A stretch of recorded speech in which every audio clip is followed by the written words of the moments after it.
Someone has been fascinated by military vehicles since childhood and dreams of driving them when he grows up. For another one, becoming a military man means continuing the work of his father and grandfather. And for somebody, it is a call of the soul and heart at a time when your motherland needs him. The phrase military man covers many different professions. We are pleased to offer you a look at the best representatives of the Ukrainian Army in various military branches.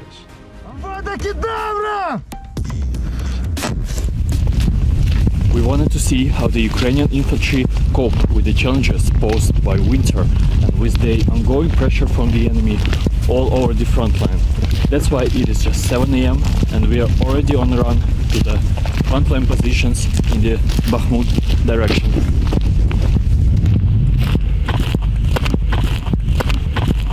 So our most further positions are over there. Behind this hill is the channel. Behind the channel, a few meters away, are Russians. When we were flying, we noticed that the enemy was making movements. They were trying to dig in. We will prevent them from digging in, prevent them from strengthening. So we're trying to make a little surprise for them, a good morning infantry style. Here is the position. Check it out. We'll be working along the front edge, but it's 200 meters to the enemy. It's best to keep a low profile.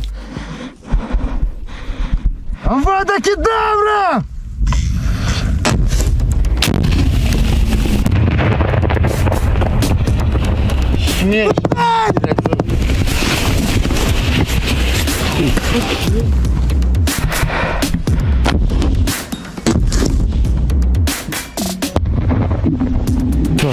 Катимся, чему прийти? Туда, куда надо. Второй выстрел четко вдалеке. That's the position we've been living in for 3 months now. And once every 6 days, we leave to take a shower, do the laundry, do our chores, and that's it. And we do it in shifts. This is all crazy.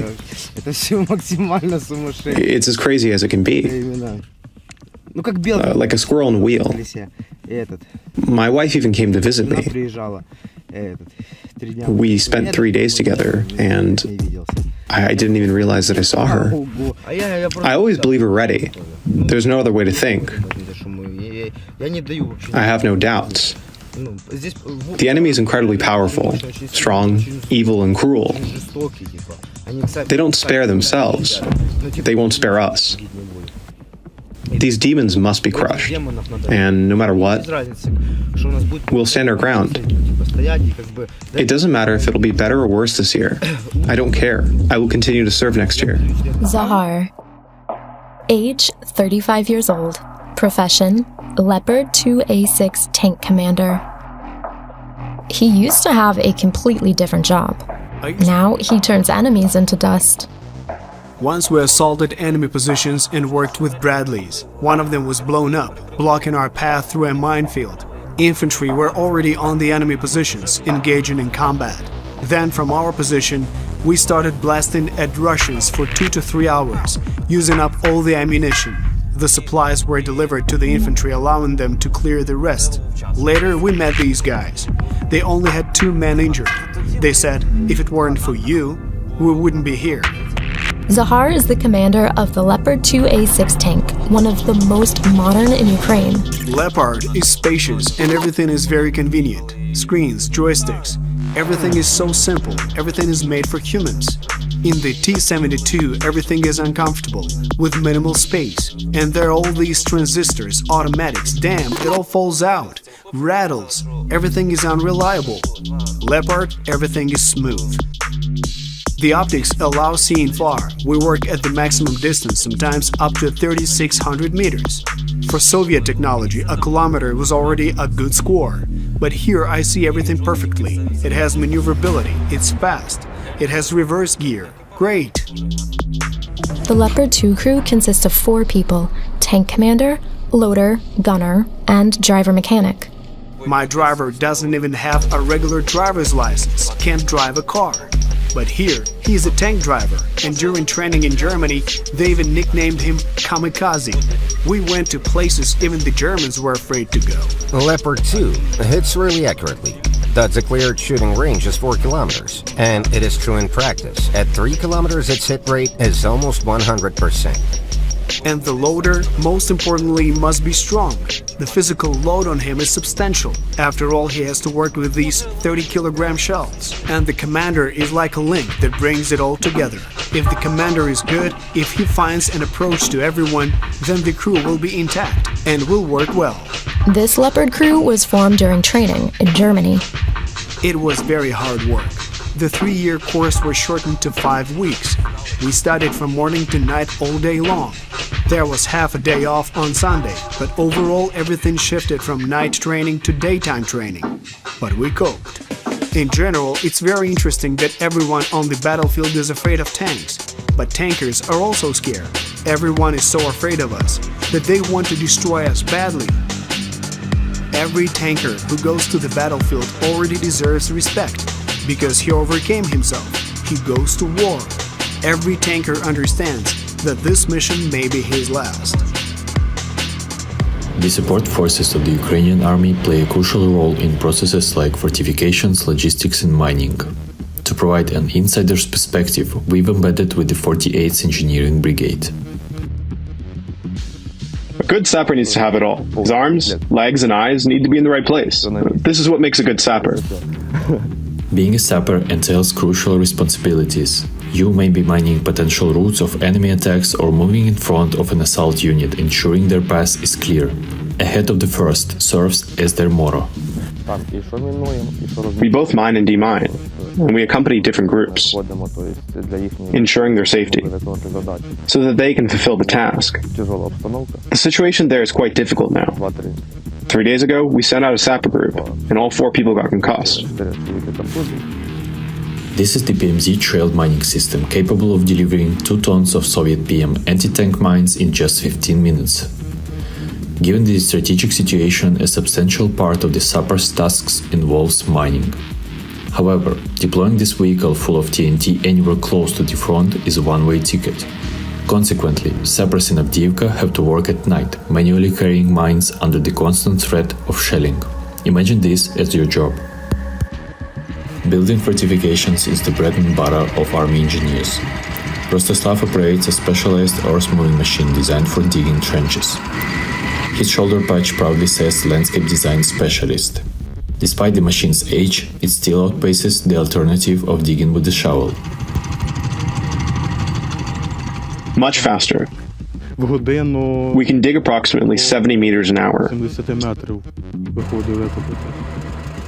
The closest I've worked to the front lines was 700 meters.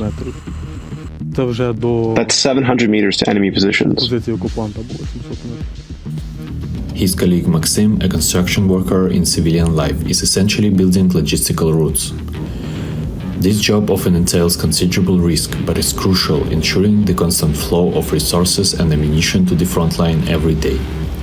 As we can see, Maxim's BAT-2 roadmaker already bears battle scars. He mentions it's been shelled 5 times when on duty. Roads and ferries, and logistics in general, are an opportunity to send reinforcements, provide supplies, get people out of the danger zone, and attack from unexpected directions. There are over 62,000 women in the armed forces of Ukraine. One of them is Olga Bihar, known as Witch. How did the owner of a law firm become an officer and artillery unit commander? And what a mortar is capable of in modern warfare. The efficiency level of my unit's work is 70%, which means that out of 10 shots, 7 hit the target. This is a great score, considering that we use a whole variety of ammunition. So a mortar can fire 12 different types of ammunition, with different powders, different ballistics. Calculating and doing all this, keeping all these numbers in mind, it's a lot of work. I joined the army by the call of my heart and my soul. As a lawyer, I know well that in the Russian Federation, there are no human rights, no justice, no rule of law. I wouldn't be able to live in this kind of country, so there was no choice. I stood up to defend my own. The M777 is my love, my dream. Working with this howitzer brings incredible satisfaction. One of these howitzers solves about 80% of the problems I face on the front line. American female soldiers greatly inspired me. In 2011, when I was in the United States, I took a subway ride through Braddock Station, Pentagon City Mall, and there were a lot of military personnel commuting that way. When I saw women in uniform, I wanted to be like them. They embodied strength, independence, and some sort of intellectual dominance. Usually, which coordinates the work of her units from a command post. It's normally a dugout or some basement where people live next to mice. There are lots of monitors, radio stations, maps. The atmosphere there resembles a stock market. Everybody is shouting and being loud. What would I like to address to Russian military personnel? Perhaps let them ask themselves, what are you fighting for? Why are you doing this? What is the goal? They very rarely can answer these questions. However, which knows what she's fighting for.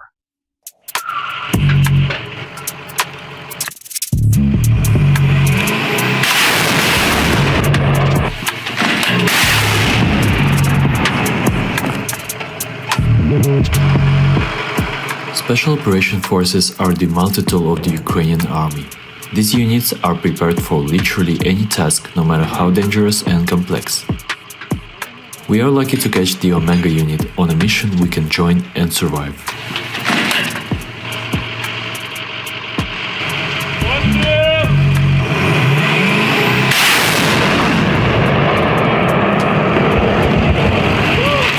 Guns are facing Avdiivka.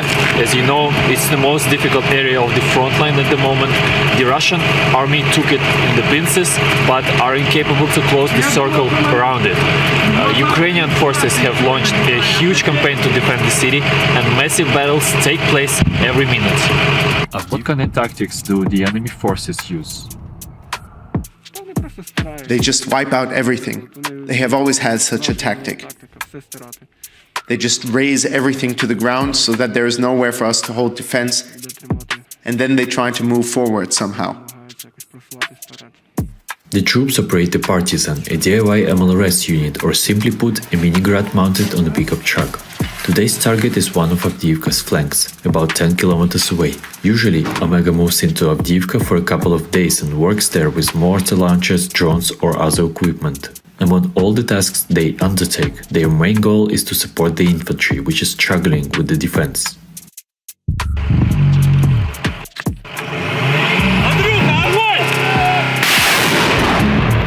Wherever we're needed, we'll be there. Because the line here is quite close, in general, we can work at 360 degrees. Is it scary going into the city knowing that they may be encircled? There is always fear, but we realize that we are not the only ones in Avdiivka. So somehow that's more reassuring.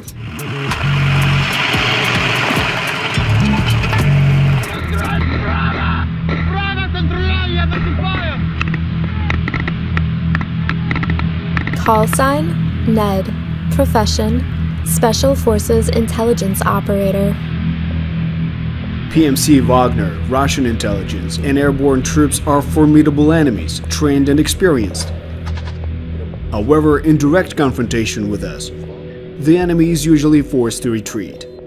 It's difficult to calculate precisely, but during the full-scale invasion, the personnel were destroyed definitely reached thousands, and the equipment, hundreds of units. My call sign is Ned. I'm the commander of a detachment within Timur's unit of the Defense Intelligence, GER, of the Ministry of Defense of Ukraine. I won't disclose details, but the intelligence operatives at GER have numerous means of reconnaissance and enemy engagement.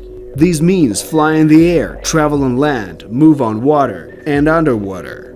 During assault operations, we fly into a building to survey the situation and detect possible enemy presence. In reality, we do have something similar to James Bond. There are specialists who operate like spies from the movies. Such people don't wear camouflage. They can work undercover behind enemy lines, gather secret data and sabotage. There are also special forces. These are more traditional fighters who directly engage in combat on the front lines and behind enemy lines. When we arrived to conduct an operation, soldiers there asked, "Guys, who are you?" But no one was supposed to know that we were the defense intelligence of Ukraine. Because if the enemy found out we were there, they would immediately try to strengthen their positions, knowing that we could act quite boldly and strike from anywhere. So we always responded simply, "Nobody." That's how we got our name. However, though people usually nod their heads, it's evident they don't quite believe us. It's obvious we're not locals. 3 main types of tasks for the GER Scout are working undercover behind enemy lines, direct combat on the front lines, and sabotage reconnaissance activities. The main thing valued in the defense intelligence of Ukraine is initiative, the ability to make quick decisions in critical situations. In the US, there's CIA, in Britain MI6, but currently the level of experience we have, as well as our country's military overall, is unmatched by anyone else in the world. We consist exclusively of volunteers. Essentially, for everyone in the main intelligence directorate, coming here was a dream. This motivates them to develop and work even harder. These people wanted to tackle the most difficult tasks, and they do. Special Forces operators are the elite of the Ukrainian military. Their specialization involves tackling the most challenging tasks on any front and behind enemy lines. Essentially, they are super professional war all-rounders who can do anything. Clearing positions in buildings, raids, ambushes, special reconnaissance, evacuation, providing medical assistance, preparation for defense. The presence of the Special Operations Forces in a specific area can even affect other military units. For them, this is a sign that the adversary is likely to encounter problems. The infantry generally feels more confident.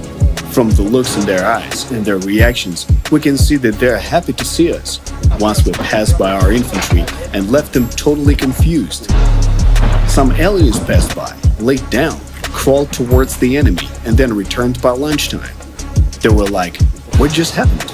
A truly crucial factor for the success of Special Operations Forces operators is training and preparation. Each soldier must undergo the renowned Q course, a special program within the selection process. It lasts for 7 months and includes both physical and psychological components. We were twisted, tumbled, loaded into car trunks in very uncomfortable positions, transported for a long time, subjected to sudden stops, thrown out, beaten, humiliated. Throughout all of this, bags were always placed in us, and we couldn't see a thing. We arrived at some camp where they started mocking us, making us walk in circles, electrocuting us. Then we stood there for approximately an entire day listening to disgusting Russian tunes. I wouldn't even call it music. Their anthem, everything that pressured our brains. Later, we had the opportunity to escape from there. We covered some distance again, and after that, the course concluded. All the trainees successfully completed the training. Besides rigorous training, the SOF operators are equipped with the best gear. When asked about the toughest challenges, 1CO1 responds, "The tasks in which you couldn't participate. When your unit is doing it, but you can't, due to physical condition, injuries, or other reasons, for me, it's always very difficult to bear mentally." Even snipers who have always been among the most mythical figures on the battlefield have to adapt. It's a profession that is romanticized by many but mastered by few.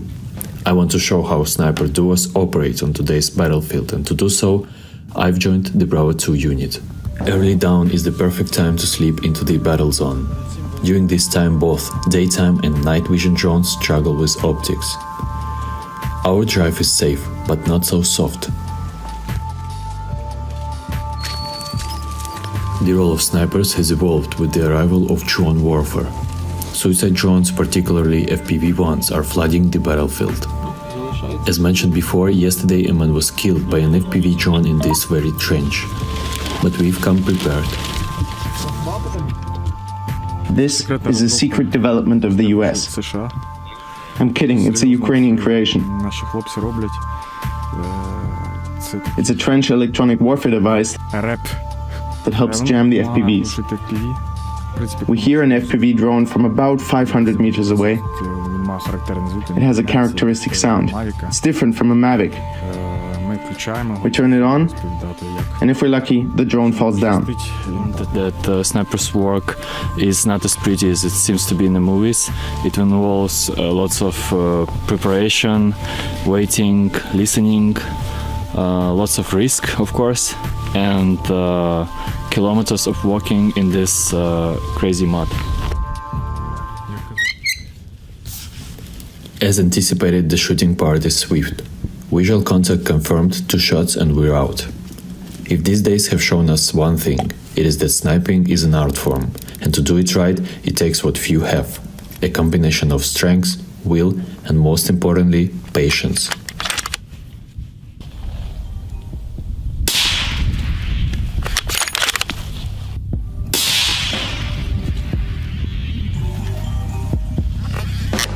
This is my equipment that I use on the mission.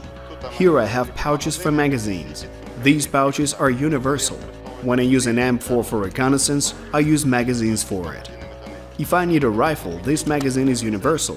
It is expandable and it easily fits Barrett rifle magazines. I can use it universally. I don't need to change pouches, put on another body armor or equipment. That's how we use it. We use helmets. We try to use lightweight helmets. Since you wear it all the time so that you can use it longer, the helmets are lightweight, active noise reduction headphones that save us from concussion. These headphones have already saved me from concussion 3 to 4 times. Here's passive vision sight, PVS, that we use when we're moving by car along the wooded area at night. We use M4A1, an American standard rifle with a standard Trigigon sight. I really like this sight. Why do I like it? The fact that there are no batteries, and you won't forget the battery. It won't run out at the worst possible moment. There's a flask that takes in sunlight.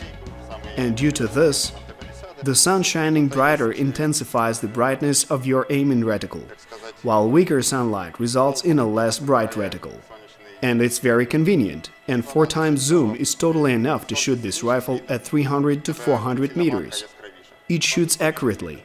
It is compact, comfortable, and light. We use it when, for example, the second in command provides cover for the sniper. He uses an M4 and can effectively cover a distance of 300 to 400 meters with this rifle. If we're engaged in close combat, it is also very easy to cover our comrades with its help. We use standard 5.56 NATO ammo, their standard ammunition. I really like it because of its compactness and accuracy. Now let's move on to our main rifle, which is the Barrett MRAD. I think it is the best rifle for the military. I will explain why. It is protected. It has a protected barrel. If this rifle falls, nothing will happen to it. I've had it fall so many times. It was crushed in the car. I used to sit on it. All sorts of things happened. Under fire, I used to fall into a trench and then shoot, and nothing went wrong. I mean, the chassis covers the entire barrel, and you won't crush anything here. It's all metal. And no matter how hard you try, you can't crush it. I don't know, maybe if you ran it over with a tank, I think it would still fire. At most, the side will be broken. As snipers, we use tables that we stick on our weapons, which indicate the distance of up to 1 kilometer, up to 800 meters for snap shooting. For example, you're sitting in a position, the enemy appears and you don't have time to measure with a rangefinder or make corrections. You quickly look at the table, get up and shoot. Sometimes we could harass the enemy's positions to the point where they were afraid to go there. We heard an intercept. Keep your heads down, there's a sniper. Our presence has a psychological effect on both the enemy and our infantry. We've had cases when we arrived at a position where an enemy sniper had killed one of our soldiers. The guys were really depressed and angry, hardly talking. But when we arrived, shot the orcs, and showed them that someone could stand up for the infantry, the soldiers were immediately uplifted morale-wise. The realities of war have shown that we only shoot from a line position about 10% of the time, because the grass is now tall. In my unit, we shoot about 80% while standing, 10% while sitting, and 10% while lying down. The rifle weighs 10 kilograms, but we use modern carbon fiber tripods. We take 2 of them, set up the weapon, clamp it down, and can stand like that all night. A sniper aims where they can maximize their chances of success. If you have a clear view of the center mass, it's better to aim there. For instance, if a man is visible at 500 meters in full length, I won't aim at the head. I'll shoot at the center, where the probability of hitting is the highest. Another misconception is about the lone sniper. In fact, a professional sniper never goes on a mission alone. There's always a partner. The first priority for a sniper is to save their partner. After that, they focus on their own safety. Only after that comes the weapon. Our rule is to always prioritize saving people. We can get a rifle later, but the people come first. In our unit, we always use video confirmation. If there's no video proof, it means you didn't hit the target. We don't learn much from hitting, we learn from missing. I believe that Ukrainians are the best snipers in the world. There hasn't been a war like this since World War II, and we have many professionals who can shoot with precision and hit their targets. To our enemies, I can only say we will find all of you, and we will make you pay. Helicopter piloting is a hazardous job, so the equipment is designed to provide maximum protection for the pilot. The helicopter carries 2 to 3 tons of fuel, which can ignite instantly in the event of an accident. That's why my gear starts with an American Army aviation pilot's jumpsuit, known for its fire resistance. The underwear, socks, footwear, balaclava, and shirt are also flame-resistant, ensuring comprehensive protection. Additional personal protective equipment includes a bulletproof vest and a first aid kit. As for personal weapons, I carry a Makarov pistol and a shortened Kalashnikov. The helmet, the American HGU-56/P, is also a crucial part of the equipment and arguably the best helicopter helmet. It provides both ballistic protection and safeguards against head impacts. The helmet features attachments for night vision goggles and a visor that protects against debris. Performing nearly impossible operations is also a specialization of helicopters. In 2022, Ukrainians held the Azovstal plant in Mariupol while it was completely surrounded for several months. To aid its garrison, the armed forces organized helicopter breakthroughs, carrying supplies and support troops. We approached from the sea. It was early in the morning. We used night vision goggles. The entire city was in smoke. When I landed, I saw the guys greeting us. There was something in their eyes. I don't know. They were just very happy to receive support. In the entire world history, there were no such airborne operations to fly over 100 kilometers deep into enemy territory. And not just once, but 6 times. The thing is, the use of helicopters has its own specifics. By the book, they're used under a clear air superiority, given that the enemy's air defense is neutralized. However, in Ukraine, these rules don't apply. In our situation, achieving air superiority and destroying enemy air defenses is impossible. However, we're simply forced to use all the weapons we have. Therefore, even in conditions that are not suitable for helicopter use, we continue to use them. During the hybrid war with Russia before 2022, if you were shot at with a man-pads and a missile flew somewhere near you, it was something impossible. Then everyone was asking the pilot a million questions, writing books about him. Now almost every flight, they launch missiles at us. There are areas where you know, there they will definitely shoot. And you do everything just so that this missile doesn't hit you. Then you land, and they routinely ask you, did they shoot? Well, yes, they did. Okay, good. Due to the intensity of combat, a pilot in Ukraine is essentially working around the clock. The cost per flight hour for the Mi-8 is approximately $3,000. As for a trained crew commander, it's around $3 million and requires a considerable amount of time. Skills, knowledge, and experience are acquired over a long, expensive, and challenging process. In fact, the cost of the equipment and the people who operate it is comparable. Due to such workload, pilots are considered the elites of the military. Ukrainian warriors daily risk their lives for the sake of their homeland, the future of their children, and for their values. However, Russia is an authoritarian state, and we do not want to live like them. We share the values of the civilized world. Taking risks when you feel supported by this world makes it much easier. So if you want to share in the victory of these values over authoritarianism, welcome to Ukraine.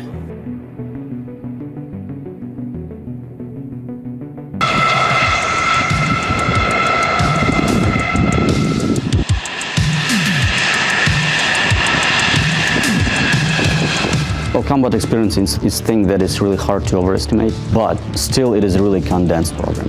I think the biggest boost here is not that combat experience, but the motivation to go back and keep fighting. But can I ask what is most challenging for you personally here? Is it the speed of the training or maybe some aspect that you just find? I think I can speak of everybody who's training from the old Soviet-made platforms to the Western is the really problematic is avionics, like all the system computers. They're much easier to fly like pilot-wise. It's really awesome jet to fly. We didn't use that system whatsoever before, and it's like, you know, transitioning from the key telephone like old Nokia to straight to iPhone without all those steps in between. When jets are on the ground, it's the maintenance crew that is responsible, from complex avionics to changing tires. On average, it takes up to 16 hours of maintenance per flight. Моя робота тут заключається в тому, щоб навчитися організовувати льотну зміну, контроль за напрацюванням і направлення літаків на ремонт. Особисто для мене складність заключається в тому, що немає досвіду експлуатації. На Міг-29 є досвід експлуатації і пошук несправності займає не так багато часу, як на даному літаку.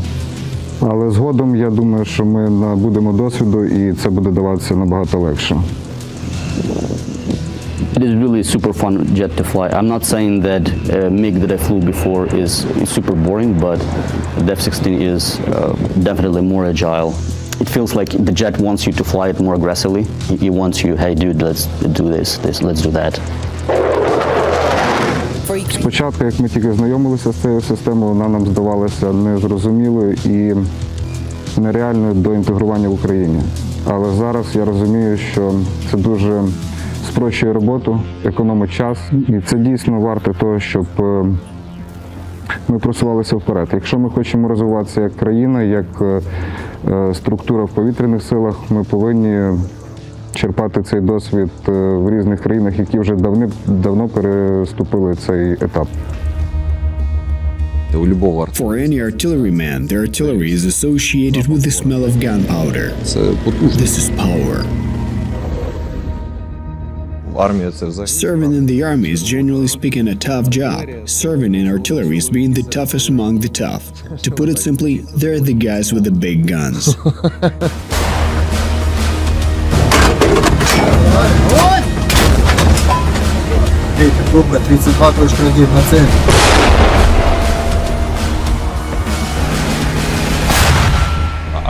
The artillery of the 92nd Brigade is the best artillery in the armed forces. No matter which positions we took, where we fought, with any neighbors, everyone was amazed. Wait, they fired already? What? Did they hit it right away? How is it possible? Now we wait to see where it lands. Then we'll adjust the fire and give them hell.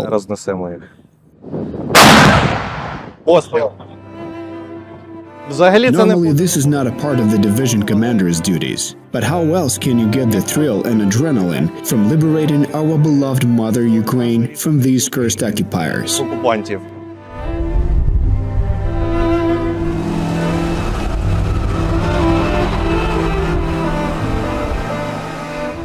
I've been in the army since 2011. Well, let's say I basically enlisted on my own.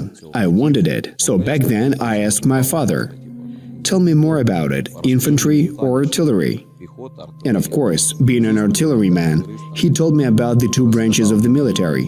So I chose artillery. In war, artillery is crucial. Although it is one of the oldest branches of the military, it has not lost its relevance to this day. This is because no matter how you look at it, 70% of the enemy's losses are inflicted by artillery strikes and bombardments. What comprises artillery is a combination of reconnaissance, fire control systems, and the actual combat operations on the firing positions.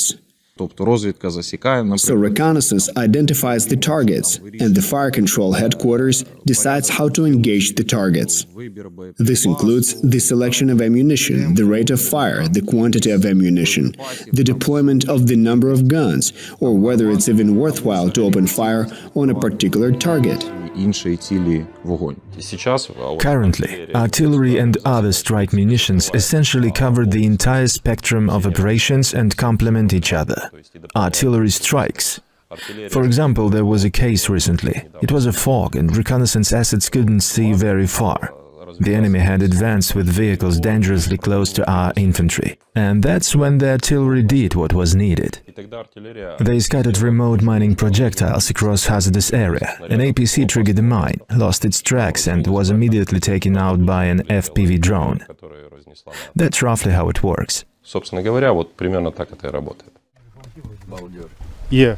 You have the first pilot, the second pilot who is currently preparing the drones for takeoff, and of course there is the commander navigator who is in communication with the headquarters, watching the lift feeds and needs to guide the pilot using the Creeper software, which allows navigating the map and reaching the target. Then the pilot's task is to hit the target precisely.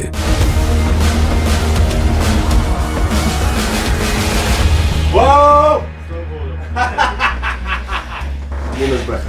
The cool thing about the airborne troops is that there is no babysitting. It's about preparation for all sorts of shitty situations. They teach you to do 10 things at once. Airborne troops, that's powerful. Mariinka, Bakhmut, the defeat of Russians near Bilohorivka, the defense of Kyiv, Kherson, Mykolaiv, the destruction of nearly 100 enemy air means of attack.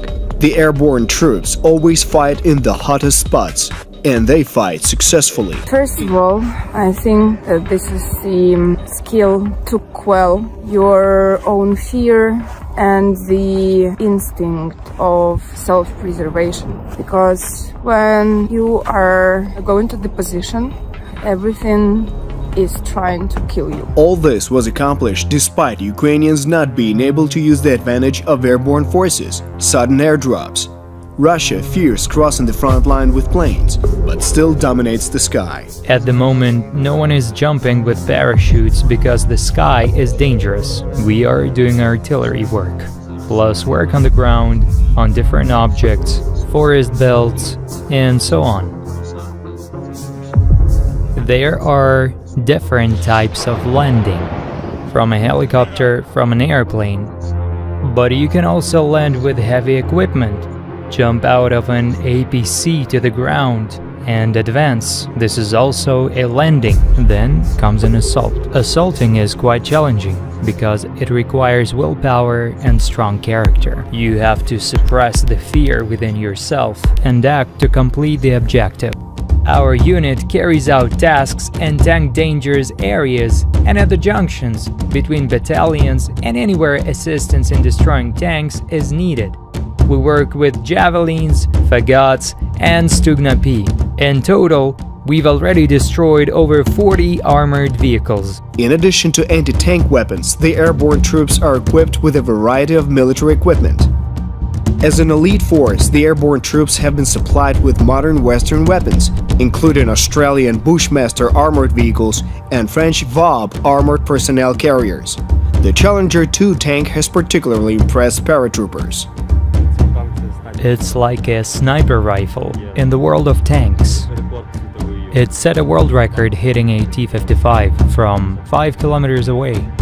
The training of airborne forces has become in a way legendary. The day of a recruit begins at 6 a.m. and ends at 10 p.m. Throughout this time, they train with almost no breaks. The main challenge is a 315 meters obstacle course, which includes 10 elements, an area with barbed wire, a concrete obstacle in flames, clearing of vehicles, clearing of buildings, and as a bonus, evacuation of a wounded soldier through all these stages. The standards for paratroopers include about a dozen physical exercises, running, swimming, endurance and agility exercises, hand-to-hand and knife combat, and even a sapper shovel combat. Intense training plus modern weaponry, and the paratroopers indeed become an elite force even on the international level. The oath of the servicemen of the airborne assault forces includes the following words: I will never accept defeat. I will never retreat in the face of difficulties. I am a defender of freedom and the people of my country. I am a paratrooper of the armed forces of Ukraine. The airborne assault forces continue to uphold their oath.